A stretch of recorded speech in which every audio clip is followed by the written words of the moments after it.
A reflection for the third week of Lent. The covenant with Moses. So Moses took the staff from the Lord's presence, just as he commanded him. Then Moses raised his arm and struck the rock twice with his staff. Water gushed out, and the community and their livestock drank. Numbers chapter 20, verses 9 and 11. Hope does not disappoint. Really? Even this year? Hope does not disappoint? Wildfires scorch the earth. A virus disrupts the world. Friends reject us. Families fall apart. It can be hard to hear the words, "Hope does not disappoint." Bad things happen that can't be stopped or reversed. How does hope not disappoint? What kind of promise is this? The Israelites are not overly enthused with the results of the promises that have led them out of slavery.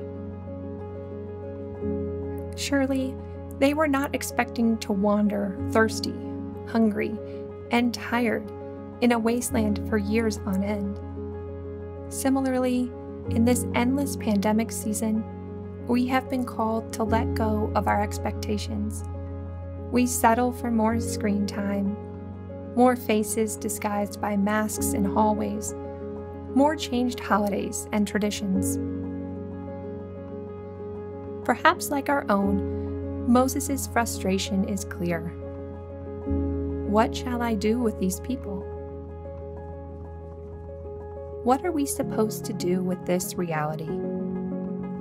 When the next step makes no sense, or the solution is murky at best, it is only reasonable to feel disappointed, abandoned. Moses struggles with a people who expect their exodus from slavery to look different too, to have less wandering and to simply have water to drink.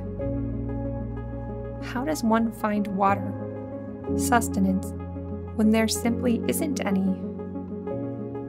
How can you trust you won't die of thirst if you don't even know where to find what you seek? Except, we don't always know everything God has placed in front of us. Truthfully, who in a million years would expect water to flow from a rock? Perhaps Moses hoped for a roadmap to a well or a spring.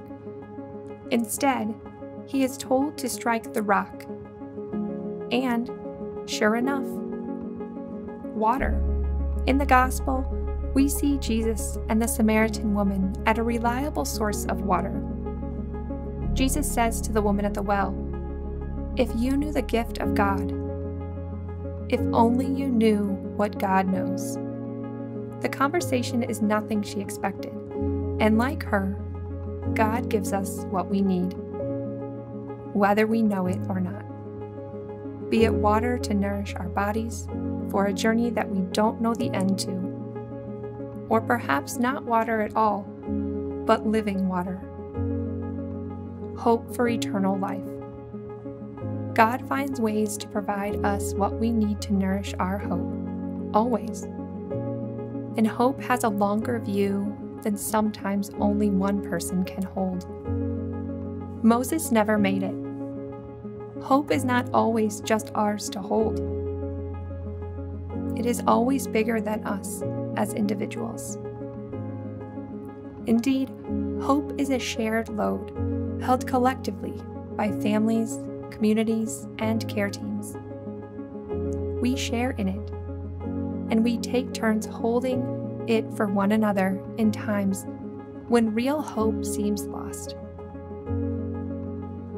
Moses carried hope for the Israelites that eventually got them to the Promised Land, even if he never made it himself. Even as we hand hope to another in the depth of our despair, we might still find within ourselves a dull glimmer of it in spite of ourselves. Hope for hope's sake.